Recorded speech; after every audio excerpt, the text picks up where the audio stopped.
আজকে দেশ থেকে বিতাড়িত হয়েছে।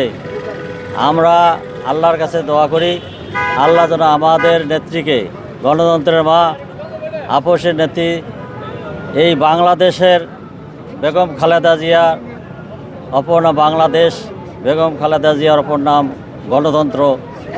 এই যে গণতন্ত্রের জন্য সংগ্রাম, আজকে এই ভোটের জন্য, আজকে সামনে একটি ইলেকশন, এই সময় বেগম খালেদা জিয়ার বিশেষ দরকার বাংলাদেশের গণতন্ত্রের জন্য, উত্তরণের জন্য।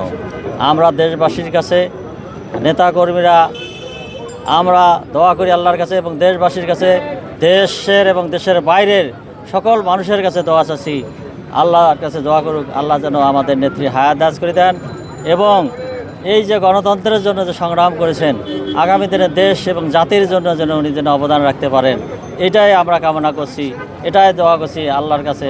আপনাদের মাধ্যমে পুরো দেশবাসী এবং বিশ্বের কাছে আমরা আহ্বান জানাচ্ছি, সকলের কাছে সকলে দোয়া করুন, আল্লাহ মানুষের দোয়া কবুল করে আমাদের আগামী দিনে এই দেশকে রক্ষার জন্য, গণতন্ত্র রক্ষার জন্য, ভোটের জন্য দেশ নেত্রীকে যেন হায়াত দারাজ করেন এবং মানুষের জন্য যেন কাজ করতে পারেন, এইটুকু শুধু দোয়া চাচ্ছি। আমিন।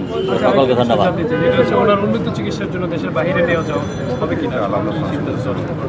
এ ব্যাপারে আলাপ চলতেছে, তো ওনার শারীরিক অবস্থার উপরে নির্ভর করবে ইনশাল্লাহ। সে ব্যাপারে হচ্ছে আমরা আশা করি ম্যাডামের শারীরিক অবস্থা স্থির থাকলে ওনাকে উন্নত চিকিৎসার জন্য বিদেশে যেন নেওয়া হয় এবং আমরা দাবি জানাইছি দলের পক্ষ থেকে এবং দেশের জনগণের পক্ষ থেকে, এটা যে আল্লাহ যেন তাকে হায়াত দারাজ করেন এবং বিদেশে উন্নত চিকিৎসার জন্য তাকে দেওয়া হয় এবং সে ব্যাপারে চেষ্টা আমরা শুনছি, সে ব্যাপারে চেষ্টা করা হচ্ছে।